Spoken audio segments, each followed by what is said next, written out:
Hi friends.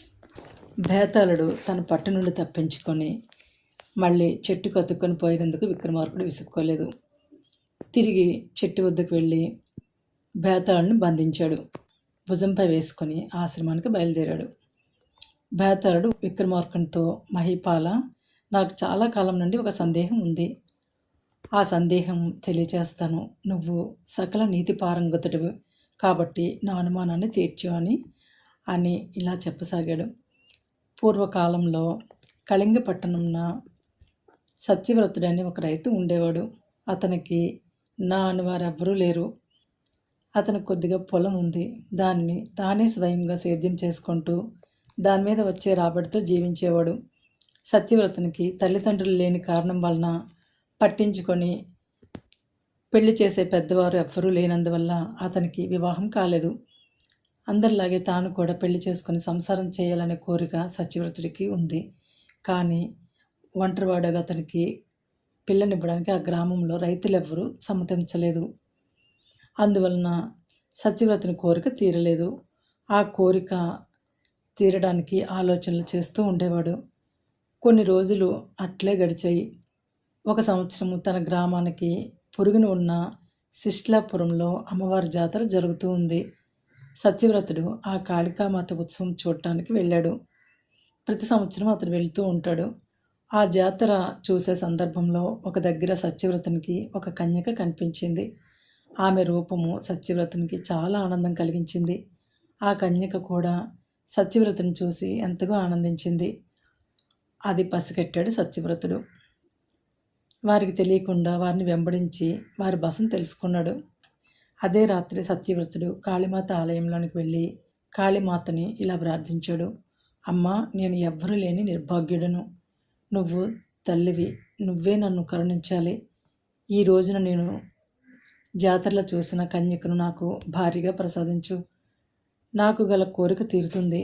ఇందుకు భక్తితో నా కోరిక తీర్చిన నీకు నా శిరస్సునే కానుకగా ఇస్తాను అని మొక్కుకున్నాడు. ఆ మర్నాడు తన స్నేహితులను కొంతమందిని ఆ కన్యక తండ్రి వద్దకి పంపించాడు. మా సత్యవ్రతునికి మీ అమ్మాయిని భారీగా చేయమని అడిగించాడు.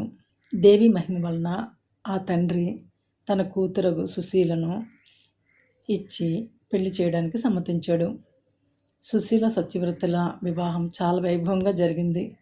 వివాహానంతరము సత్యవ్రతుడు మునుగుడుపు వేడుకకై అత్వారింటికి వచ్చాడు. అక్కడ కొన్ని రోజులు ఉండాలి కాబట్టి ఉన్నాడు. ఒకనాడు సుశీల అన్న అయిన వీరధవలునితో సత్యవ్రతుడు విహారం చేస్తూ క్రమంగా కాళికామాత ఆలయ సమీపానికి చేరుకున్నాడు. దేవాలయం చూడగానే సత్యవ్రతునికి తాను దేవికి ఇచ్చిన వాగ్దానం జ్ఞాపకం వచ్చింది. అయ్యో, ఎంత అపచారము! పెళ్ళయి నెల రోజులు కావస్తున్నది. విషయలోలుడునై దేవికి ఇచ్చిన మాట మర్చిపోయాను. ఎంత అపచారం జరిగింది అని మనసులో తలంచి వీరధవలునితో, బావా, ఇక్కడే ఉండు, దేవుని దర్శించి వస్తానని చెప్పి గుడిలోనికి వెళ్ళాడు. వీరధవలుడు అక్కడే అతని రాకకై ఎదురు చూస్తూ ఉన్నాడు.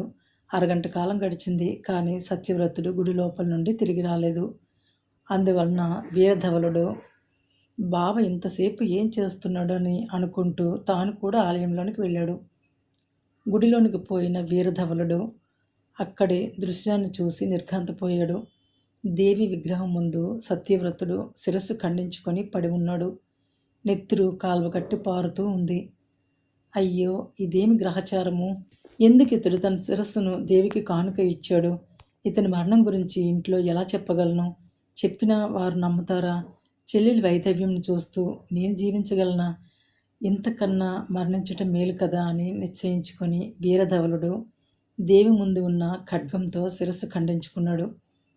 ఈ సంగతి తెల్లవారేసరికి అందరికీ తెలిసింది. సుశీల, ఆమె తల్లిదండ్రులు, బంధువులు వచ్చారు. చూసి గూడును దుఃఖించసాగారు. పత్తిలేని సతికి ఇంకెక్కడ గతి అని సుశీల కూడా మరణించడానికి కత్తినెత్తింది. అప్పుడు దేవి విగ్రహం నుండి, బాలా, తొందరపడకు, నీ సాధ్వీ గుణమునకు మెచ్చితిని. నీ పతిని, నీ అన్నను నేను బ్రతికిస్తాను. విను. నా విగ్రహం ముందుగల కలశంలోని జలమును వారిపై చల్లెమనే మాటలు వినపడ్డాయి.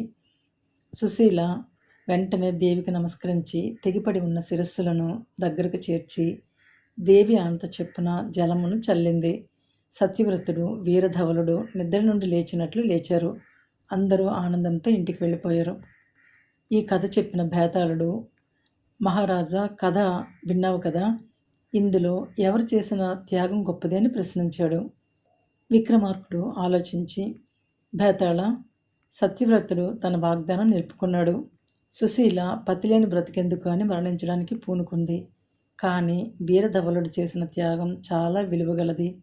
త్యాగానికే వన్నె తెచ్చింది అతని సుగుణమని జవాబు చెప్పాడు. వెంటనే భేతాళుడు నియమభంగం అవ్వటం వలన ఎగిరి మరలా చెట్టుకు అతుక్కున్నాడు. విక్రమార్కుడు విసుగు చెందకుండా మరలా భేతాళును బంధించి తెచ్చుటకై చెట్టు దిక్కుకు బయలుదేరాడు.